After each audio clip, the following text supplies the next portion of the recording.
Добрый день, дорогие друзья! Я очень рада приветствовать вас в новом году, и мы врываемся в этот Новый год с новым эфиром. У нас сегодня тема «Дорогою добра». И мои попутчики сегодня Семен Егоров и прекрасная девушка Елена Васильева, координатор нашего проекта, координатор мероприятий инклюзивного проекта «Обнимаю сердце». И сегодня у нас первый эксперимент, первый выход в эфир в этом году и первый эксперимент. Осенью мы со Светланой Вишняковой как-то помечтали о том, что можно было бы приглашать на передачу подростков, которые интересуются профессией и делают первые же шаги в журналистике. И сегодня мой коллега на передаче, ученик 12 класса Республиканской коррекционной специализированной школы-интерната Семен Егоров. И он сейчас расскажет кратко о себе. Всем привет! Опять-таки, меня зовут Егоров Семен. Что можно о себе рассказать?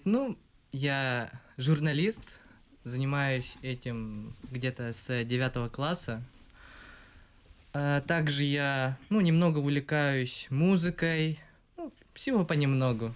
Вот, что я могу рассказать о себе. Я могу рассказать чуть-чуть о Семене. Вы знаете, здесь вот лежит диплом и лежит медаль. Семен, на минуточку, тра-та-та-та-там, является призером Всероссийского национального чемпионата Обилимпикс по направлению медийная журналистика. Семен, как это было, какие чувства, эмоции? Вот расскажите, пожалуйста, нам. Если честно, самому не верится, потому что, когда я начал этим заниматься, то есть я просто решил попробовать. Как-никак, все-таки любой опыт – это опыт. И в этом плане особенно мне он был бы необходим, потому что, журналист, он общается с людьми, он собирает разную информацию, редактирует все это и подает ее так, чтобы всем было понятно. Вот так же хотел, говорить и подавать информацию так. И начал этим заниматься. Первые года было сложно. То есть я тогда занял 4 место. И потом год за годом я занимал все, шел все выше и выше. И так в прошлом году дошел до 1 места на республиканском этапе. А потом дошел до, получается, российского. И там занял, 3 место. Стал призером. Отлично, спасибо большое, Семен. И когда мы разговаривали об Обилимпиксе, до передачи, мне очень понравилось отношение Семена к такому моменту. Он мне сказал о том, что пошел в журналистику потому, что у него был страх. Страх общаться, а где страх, там зона роста. То есть есть люди, которые от страха уходят в себя и не развиваются, а есть другие люди, которые идут в зону роста. Теперь микрофон ваш, Семен. Получилось ли это у меня или нет, я точно не знаю, но как минимум я сижу уже здесь и могу связать 2 слова. Для меня это уже большой успех. Что еще могу рассказать? Могу рассказать о своей школе. Республиканская специальная коррекционная школа-интернат. В нашей школе учатся... Я предлагаю поговорить о школе чуть позже. Хорошо. А сейчас я вам передаю микрофон как ведущему. Как ведущему. Елена, да? Да, будьте лояльны, пожалуйста. Все-таки тоже первый раз здесь. Здравствуйте. Здравствуйте. Что бы вы могли рассказать о проекте... постоянно забываю. Обнимаю сердцами, да. Что вы можете рассказать об этом проекте?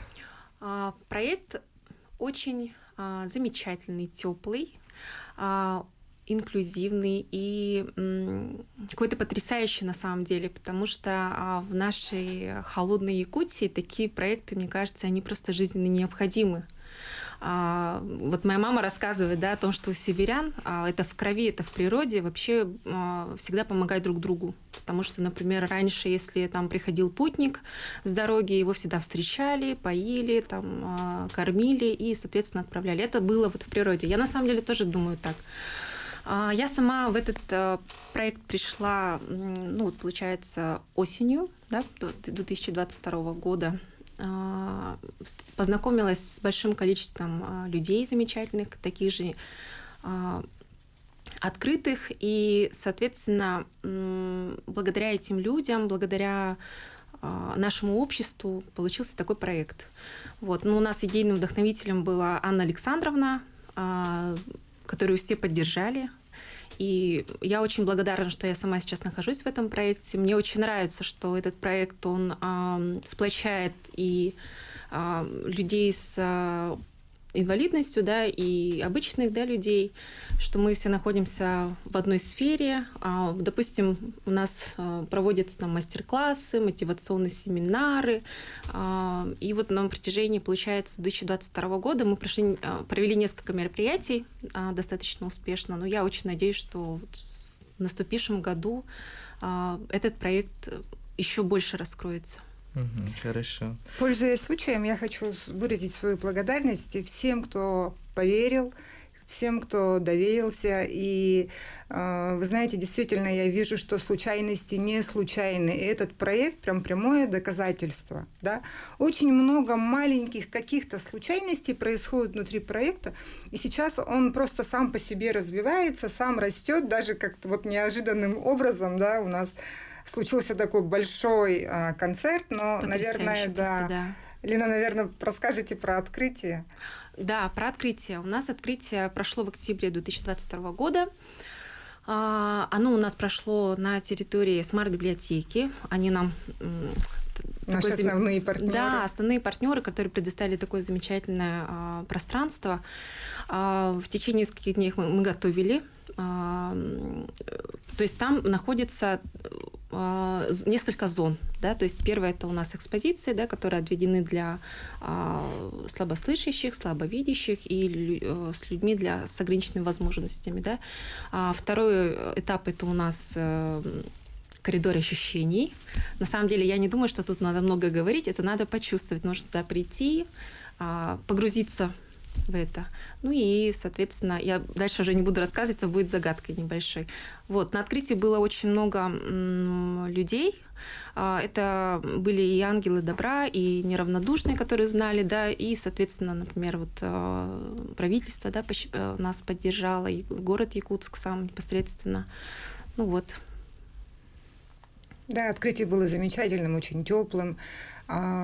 Классную постановку поставили из библиотеки, республиканской библиотеки слепых, когда мы сидели все в черных очках и просто ощущали.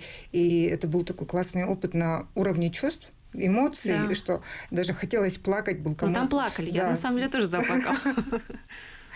Потом какое классное представление нам поставили из колледжа культуры студенты. Да, потрясающе, да. Очень красиво. Это был теневой спектакль. Там не было слов, там не было людей, были тени. Это была такая игра теней, потрясающая просто. Мне очень понравилось. На самом деле это надо видеть. Да. Хорошо. А как вы вообще пришли к этому проекту? Что вас побудило сюда прийти? Анна Александровна. Анна Александровна. На самом деле у меня есть опыт уже участия в благотворительности. Да? Мы в 2017 году с подругами организовывали благотворительную ярмарку, которая называлась «Сладкий кусочек добра». Мы собрали определенную денежную сумму, которую передали малоимущим семьям. И я до сих пор помню вот именно то состояние, которое на меня произвело участие. Ну и не только участие, но и вообще организация. То, что отдавать — это очень важно, это очень нужно. И это очень потрясающе на самом деле. Вот. И когда предложение поступило от Анны Александровны в прошлом году об участии в инклюзивном проекте, я согласилась, потому что я сразу ощутила на себе те самые воспоминания, которые были в 2017 году, и я подумала, что это будет что-то замечательное. Вот. Хорошо. Кажется, есть волонтерское движение «Ангелы добра» или... Да. Ну, мы и есть ангелы добра. Можете о них рассказать? Ангелы добра — это обычные жители города Якутск, на самом деле. Это предприниматели, это неравнодушные люди. Ангелом добра может стать абсолютно любой человек, которым хочет делиться, который может делиться, может чему-то научить, например, да, допустим, к примеру, да, у нас есть один из ангелов добра, да, партнер, это Food Life Studio. кулинарный. Они проводят кулинарные мастер-классы, и вот они нам предоставляют на безвозмездной основе свое помещение, в общем, свои знания. И там потрясающие такие мастер-классы проходят. И, кстати, вот в ближайшем будущем, в феврале, да, у нас планируется. Вот. Вообще по ангелам добра я хочу чуть-чуть добавить тоже, да. Оно вообще как бы стихийно, спонтанно образовалось, это наше движение, да. То есть я обратилась к одному человеку, ко второму, к третьему, четвертому, просто по принципу, не знаю, как-то отношения, наверное, да, это все мои приятели в основном, но потом он стал пополняться, и стало к нам приходить люди, которых я раньше не знала, но люди, которые имеют такое же стремление, хотят делиться, хотят отдавать. И когда вот еще одним координатором мероприятия у нас является Мирочка Михайлова, да, когда она смогла предоставить, то есть она координатор, она очень ответственно отнеслась к этому. И план мероприятий на год. У нас с октября 2002 года по октябрь 2023 года практически каждую неделю, либо через неделю идут мероприятия. И их проводят ангелы добра бесплатно для людей с ограниченными возможностями и не только, да. И уже проведен ряд мероприятий, о которых, наверное, Леночка расскажет. Потому что она всех состыковывала, находила... у нас уже были договоренности со смарт-библиотекой, да, о том, что они нам предоставят помещение. Но это очень большой труд, это много ресурсов надо отдавать по времени, по своим профессиональным навыкам. Это общаться, сводить, и афишу делать нам. Вот Егор, да, тоже ангел делает. О мероприятиях расскажите, пожалуйста. О мероприятиях, которые прошли, расскажу, хорошо? Во-первых, на меня неизгладимое такое впечатление на самом деле произвел мастер-класс, не мастер-класс, а мотивационный семинар от Анастасии Диадоровой. Да. Это было наше первое мероприятие, которое проходило именно в рамках проекта. Сама Анастасия находилась в городе Москва, и, соответственно, когда мы с ней связались, она так просто, очень спокойно дала согласие и сказала: да, хорошо, без проблем, давайте встретимся на какой-нибудь платформе и проведем. Вот именно этот мотивационный семинар с ней, он мне дал такой прям мощный заряд, на самом деле, на проведение, то есть на организацию этих мероприятий. Вот. Для чего нужны эти мотивационные семинары? Да? То есть эти семинары нужны для родителей, для детей. Друзья, оставайтесь с нами, мы вам расскажем дальше, что у нас произошло в нашем проекте, какие фишки и радости нас ждут дальше. Идем дорогою добра дальше.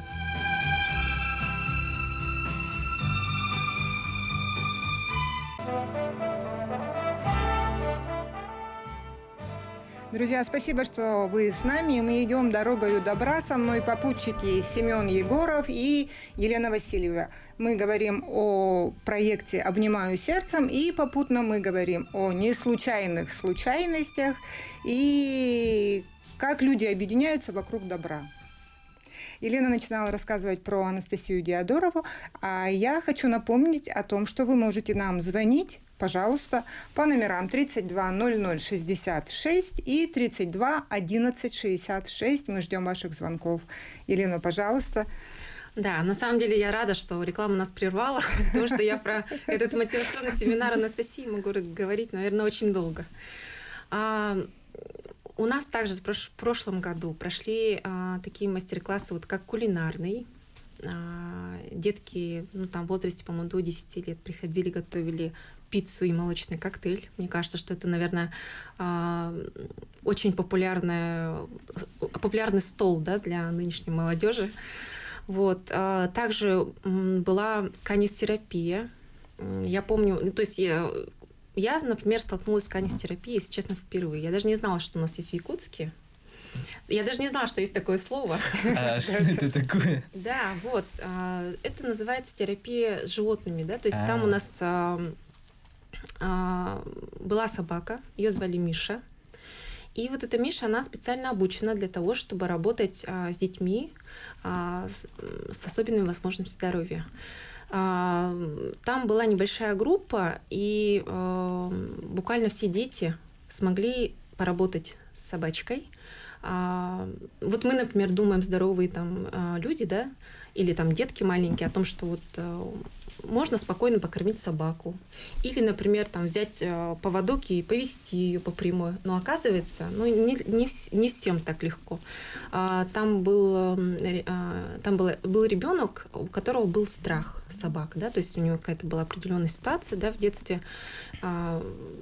Ну, я помню, что собака напугала. То ли укусила, то ли напугала. Ну, да, она подверглась нападению. И вот благодаря вот этой собачке, канистерапевту. Кстати, вот эта собака, она тоже канистерапевт. Да. И благодаря этому канистерапевту, вот у нее спустя час мастер-класса, да, она погладила ее. Страх уже немножко отошел. Вот у нас в этом году тоже планируется канистерапия, поэтому... Вот буквально в январе, по-моему, в конце января, да? Да, ну, тоже зависит от погоды. У нас вот сейчас в Якутске холодно, мы должны были в эту субботу провести, но так как, видимо, скорее всего, будет холодно, да, то, соответственно, мы перенесем по погодным условиям. Угу. А у нас все мероприятия практически проходят в смарт-библиотеке, то есть находятся в центре, очень красивое светлое здание, так что прям с удовольствием туда, мне кажется, можно ходить. Вот, что у нас еще было? У нас был мастер-класс по юлочным игрушкам из ваты. Дети сами изготавливали маленькие грибочки. То есть понятно, что, конечно, такие мастер-классы по юлочным игрушкам, они, возможно, более тематически ближе к Новому году, но мне кажется, что вообще, в принципе, да, вот эта детская моторика, которая может развиваться благодаря таким мастер-классам, соответственно, можно вообще любую игрушку делать. Я помню, какой аншлаг был на запись к Нинель, да, Даниловой, да, где она учила накладывать макияж, и действительно там, по-моему, очень много, людей было желающих. Буквально, по-моему, за полдня у нас набралась группа, и мне потом, к сожалению, пришлось отказывать. И мы думали о том, что, может быть, собрать там второй раз. Но как раз был будут еще. Да, будут еще у нас по бьюти, как это называется, мастер-класс по визажу. По визажу, да. Да. Вот. Ну и сколько мастер-классов тоже планируется в этом году? Ну, я сейчас расскажу, или, может быть, позже, да, наверное, ближе к концу, чтобы наши зрители запомнили. А я хочу рассказать, как мы провели 8 декабря инклюзивный концерт. Точно. Это просто такая феерия была. И началось это с мечты, а не случайных случайностях. Да? То есть мы с Ульяной Максимовой, председателем Республиканского общества глухих, разговариваем, и она мне говорит, почему-то в Якутске нет вот таких мероприятий, где могли бы люди с инвалидностью выступать на одной сцене совместно со звездами, да? Со звездами эстрады, чтобы были совместные номера. А я говорю, почему нет? Давай попробуем. Звоню нашим партнерам в университет Северо-Восточный федеральный. Они говорят, да, пожалуйста, в декабре, 8 декабря, пожалуйста.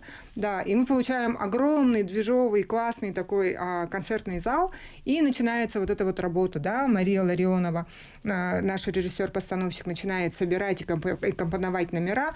И все звезды, к кому мы обратились, вообще никто не отказал. Наоборот, у них с легкостью, с радостью. Лиза Газизова вела, да, топовый ведущий.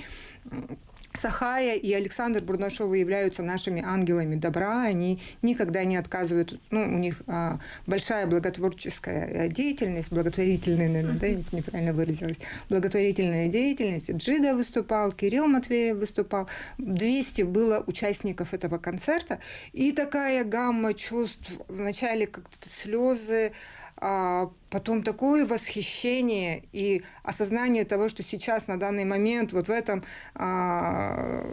зале, да, творится осуществление мечты многих людей. Это просто, как-то, не знаю, даже выразить, как я не знаю, потому что чувства просто распирали. И одно из чудес, 9 декабря объявили карантин, и под запрет встали все детские мероприятия. И 8 декабря у нас прошел этот концерт, да, Екатерина? Да. Судьба распорядилась, да? Да, повезло. Начинаем, получается, блиц-опрос. Сейчас Семен нас будет мучить. Первым моим вопросом будет, в чем заключается счастье? Ой, такой сложный вопрос, да, Лен? Сложный, да. Ну, для меня счастье, на самом деле, счастье в мелочах, счастье в каждом дне, в своих родных, любимых, в здоровье. Да, сейчас для меня тоже счастье. Раньше для меня счастье были поездки, там Море, солнце, песок. море, солнце, песок, да. А сейчас для меня счастье, когда у меня тихо, какой-то покой в душе и тихая радость, благодарность. Да, да.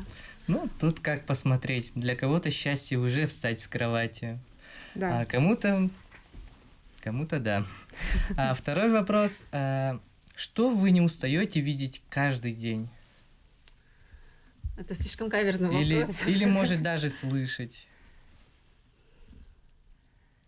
Мне нравится смотреть каждый день, как встает солнце и как садится, рассвет и закат. Ой, я знаю. Я люблю смотреть на Якутск, на самом деле. Мне вообще просто приятно глазу смотреть наш красивый, чистый город, когда он улучшается с каждым днем. Вот. Я тоже почему-то никак не могу. Вот были у меня мысли то ли уехать, то ли не уехать, но я не могу. И вот я больше 10 дней как-то вот не могу находиться далеко, потому что меня тянет домой. Да. А дом это вот природа наша, да, Якутск наш. Да. Что ж, следующий вопрос. Сейчас вспомню. Как вы думаете, что необходимо или нужно каждому человеку? Каждому человеку, ну, я думаю, что в современном мире, скорее всего, это гаджеты. Как бы это ужасно и грустно не звучало на самом деле. Так, ну такой вопрос. Что необходимо каждому человеку? Да. Но это имеется в виду про вещь, да, какую-то? Вещь или вообще? Ну, Не тут уже обязательно. как посмотреть. Ну, кто как воспринимает. Да. Я считаю, что каждому человеку необходима улыбка, поддержка и вера в себя. Хорошо. И теперь самый главный мой вопрос. Сколько стоит хлеб? Ну, разный хлеб по-разному стоит. У меня сразу почему-то цифра 68. Не знаю, угадала, не угадала. Ну, я думаю, где-то порядка 100 рублей. Да? Кто Примерно какой так. хлеб ест, Да. видимо. Да. Сколько часов вам хватает для того, чтобы бодрствовать? Ну, кому-то хватает 4 часа, а кто-то Ой, высыпается минимум 12 7. часов. и он- Минимум 7 и прям желательно до 12. Да, у меня проблема, что я мало сплю. Я где-то 5 часов, наверное, сплю. Но очень хочу, прямо это моя мечта, выспаться так, чтобы вот как до 12. Да, и чтобы душа была спокойна еще при этом, да? Выспаться, да? Мгм. Сразу такое ощущение благости на душе классно. Да, да. Ясно. Ну, на этом блиц-опрос заканчивается. Ой, спасибо. Чуть-чуть чувствовала себя подопытной. Да, я прям ждала каких-то каверзных вопросов. Ну, не, как раз-таки вопросы я пытался составить очень легкие. Спасибо большое. Спасибо, Семен, что ты нас не мучаешь. Ну, Да. Сегодня в На таком самом деле вопрос расположении очень духа. хороший. Я действительно задумалась, а что же нужно человеку, да? Допустим, сколько стоит хлеб? Это, вот знаете, вот немножко о мелочах, да? То есть, когда ты заходишь и вот, ну, следишь за чем-то. Сейчас мне приходит, счастье – это отсутствие сомнений и отсутствие страхов. И если говорить об инклюзии, то я вижу, что у меня страхи ушли. То есть у меня были какие-то предубеждения, у меня были какие-то страхи, я боялась, да, общаться с людьми, у которых есть какие-то ограничения, да, потому что я не знаю, как себя вести в таком случае. А потом, когда я вижу, что как красиво люди, которые не слышат, поют, вот руками, это просто какое-то искусство, да? Шестовое пение. Да, а когда дети на колясках так танцуют, столько эмоций, энергетики, прям экспрессия такая, да? И когда я понимаю, что дети разговаривают глазами же, это для меня вообще открытие было. Просто мы языком поговорили, все, ушли, да? Ну вот мы с тобой поговорили и ушли. А те дети, которые не могут говорить, они разговаривают глазами. И я не понимаю. Да, это на самом деле вот во время концерта, да, все прочувствовалось. Да. Я же была за кулисами. Ага. Там-то была такая потрясающая атмосфера, на самом деле. Девочки, которые были моделями во время показа мод, они ну, были такие красивые, с прическами, да, то есть там они были накрашены в красивой одежде. И то, как они себя преподносили, как они общались между собой, да. Мне кажется, что можно было просто снять какую-то потрясающую рекламу там, или какие-то прям такие классные видеоролики сделать.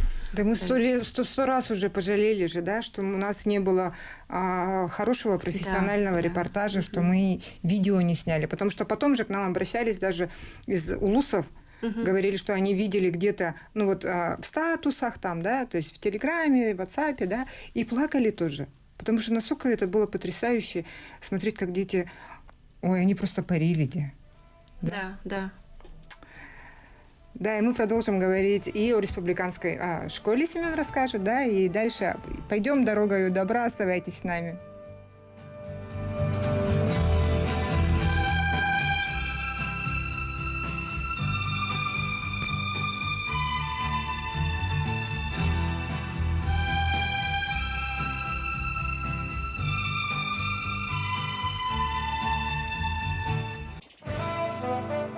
Друзья, мы продолжаем идти дорогою добра. И сегодня мои попутчики Лена Васильева, координатор мероприятий инклюзивного проекта «Обнимаю сердцем». Мы говорим об итогах и планах. И мой коллега сегодня, ведущий Семен Егоров. Я вот вспомнила, как я познакомилась со специальной коррекционной школой-интернатом. Это произошло осенью, когда я приехала к Юлии Ефремовне, завучу школы, с просьбой. У нас есть экспозиция, где представлены рисунки детей, как раз учеников этой школы. Представлены, значит, медуза, крот, змея, кузнечик, там, кит, да. Это все животные, у которых есть особенности строения слуха и зрения. И Юлия Ефремовна не отказала в просьбе. Я очень благодарна. И Семен, я думаю, сейчас расскажет более подробно о своей школе. Да. Республиканская коррекционная школа-интернат. Ну, в нашей школе учатся около 200 учеников с ограничениями по зрению и по слуху. Школа у нас очень дружная. Также у нас есть очень много преподавателей и воспитателей. Они также очень добрые к нам и отзывчивые. Вот. У нас в школе есть очень много кружков, начиная от обычных, там, к примеру, фортепиано или вязания, и заканчивая кружками фотографирования и рисования. Ну, их очень много, я их всех не перечислю, как-то раз пытался их всех перечислить в одной таблице. Что я могу рассказать? В нашей школе есть детская организация DO Big Dreams. Я являюсь ее президентом. За что отвечает данная школьная организация? Она проводит и участвует во всех разных республиканских, городских конкурсах и мероприятиях. Также она устраивает внутри школы разные мероприятия и конкурсы, как обычные игры по станциям, еще какие-нибудь конкурсы или выставки рисунков, и заканчивая киновечерами в школе. Ну, кстати, в нашей школе также есть интернат, где обучаются дети с разных улусов. Наша школа охватывает всю республику, скажем так. Вот. И наша организация хотела бы вступить в это волонтерское движение. Вот. Ой, это замечательно. Мы вас прям с нетерпением будем ждать. Примем в наши ряды. Да, я вообще хочу сказать, что на самом деле вот ангелом добра может стать абсолютно любой человек. Я уже об этом говорила. Но еще раз повторюсь о том, что если, например, кто-то желает, кто-то, может быть, боится, но все-таки есть какая-то толика желание встать им, давайте познакомимся, пообщаемся. И я думаю, что на самом деле у каждого человека есть возможность внести какой-то вклад. Вы знаете, нам нужна очень ваша помощь. Действительно, я как сегодня увидела ролик, который вы отправили, да? Но он, правда, 3 минуты, поэтому он не прошел, скажем, регламент. Он так профессионально сделал. И если в наших рядах будет бронзовый призер национального чемпионата Обилимпикс, я думаю, что это очень большое приобретение для нас, да? Это точно. Почему? Да. Потому что в декабре месяце на меня в частном порядке вышли из Владивостока, сказали о том, что вот мы знаем, что у вас есть такой проект, и что он хорошо пошел. было бы замечательно, если бы вы подготовили в виде презентации. Для того, чтобы мы рассмотрели и масштабировали в разных городах Дальнего Востока. Супер. Кстати, чуть-чуть похвастаюсь, потому что, итоги года, да, и 38 групп прошли экскурсию в смарт-библиотеке нашу. И это в период с конца октября по 8 декабря. За такой короткий срок это примерно где-то 600 человек, да, было, по-моему? Да, на экскурсии экскурсии у нас проводятся по вторникам и четвергам. И если, например, есть какие-то коллективы, да, то есть можно коллективную заявку подать. Да, номер телефона у нас будет в конце передачи. Да, пожалуйста, записывайтесь. Абсолютно бесплатная экскурсия, но трансформационная. Ты заходишь туда одним человеком, выходишь ты оттуда другим человеком совсем. Потому что человек сам погружается через эмоции, через чувства в мир тех людей, которые физически ограничены. То есть какое-то время он будет находиться без зрения, какое-то время он будет находиться без слуха. И когда ты об этом теоретизируешь и говоришь, да, это одно. А когда ты это чувствуешь на себе, то это совсем другое, да, ощущение? Да. Да, это точно. Ну и мне кажется, что экскурсии просто жизненно необходимы для наших детей, для подростков. Вот для них, мне кажется, это вот прям такой хороший переломный момент будет. Да. Сразу посмотрели на себя. Как представитель детства подростка. Как сказать, да, потому что, как бывает, дети дальше своего двора никуда не идут, а так и город увидят, и новое узнают. Вот узнавать что-то новое, это всегда очень хорошо. Вот. Да, и я еще, кстати, хочу сказать про то, что все-таки знать о чем-то и это прочувствовать, видеть это абсолютно, оказывается, разные вещи. Вот я вернусь обратно к жестовому пению.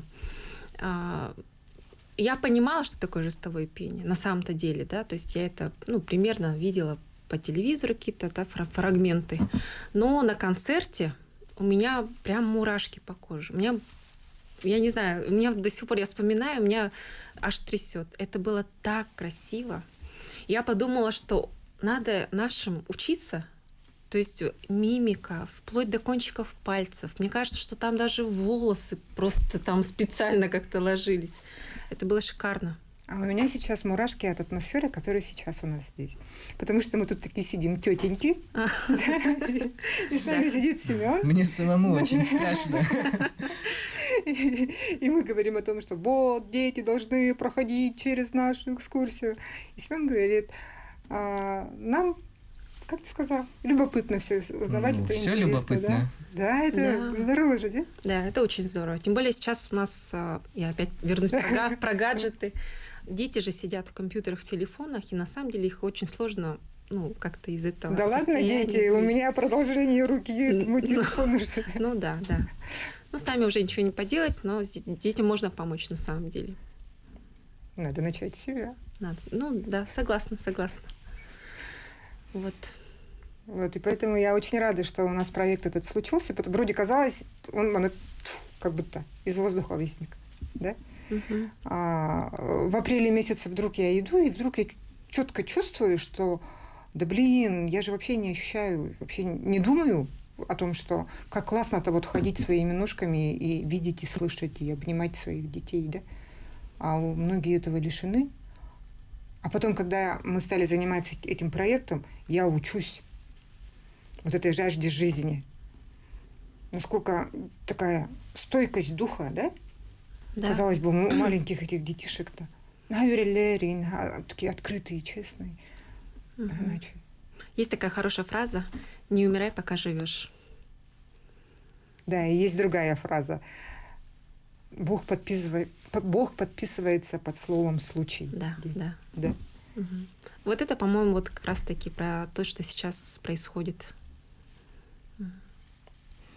А скажи, пожалуйста, Семен, вот, например, ты бы хотел бы вступить в наши ряды, захотел бы стать ангелом добра. Что ты ожидаешь от этого проекта? Вот чисто для себя.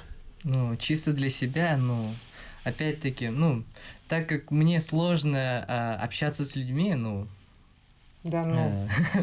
Ну, Не мне верю. очень сложно. Иногда бывает трясусь, и руки трясутся. Слово не могу никак и выговорить. Вот. Я бы хотел, ну... А мы сейчас с твоим аватаром общаемся или как? Ну, возможно, все возможно. Честно сказать, я особо не знаю. Я из тех людей, кто сначала делает, а потом уже думает над тем, что уже сделал. То есть поживем, увидим. То На есть, самом деле классно же. Ты сделаешь, ты все в любом случае какой-то опыт получишь.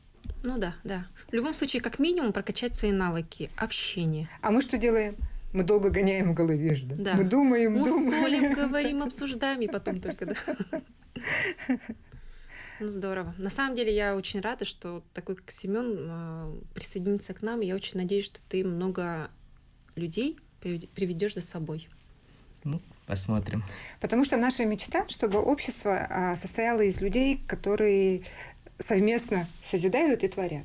Чтобы у нас не было вообще каких-то групп, рамок. Кстати, между прочим, молодежь в этом плане гораздо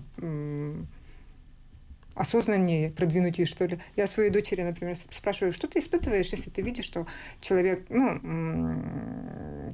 имеет затруднение с речью, например, да, либо на коляске, вот, либо там с тросточкой идет. Он говорит, я понимаю, что ты такой же человек, только другой. Да? И я понимаю, что я не умею помочь, а я хочу ему помочь очень. А у меня почему-то сразу чувство вины кидаюсь я, и так делала я раньше. Какой-то у меня страх был. Ну, у меня тоже так, на самом деле. Я вот пока в этот проект не зашла, у меня тоже было... Это, наверное, сфера, которой я, в принципе, не хотела туда заходить, об этом думать. Но сейчас я это проговариваю с единомышленниками, и поэтому мне сейчас очень легко с этим. И у меня, кстати, вот дочка, она тоже абсолютно вообще не парится по этому поводу. И она говорит о том, что было бы классно, например, если бы, например, у нас была бы группа, где мы бы все бегали там или занимались спортом. Да, друзья, поэтому я приглашаю вас, присоединяйтесь к нам, к нашему движению «Ангелов добра». Это делает человека чище однозначно, открытие, честнее и менее закомплексованным, да? Да. Да, и все вместе продолжим идти дорогою добра. Спасибо, что были с нами. Сегодня в эфире мы говорили о планах и итогах инклюзивного проекта «Обнимаю сердце». Всем пока! Всем пока!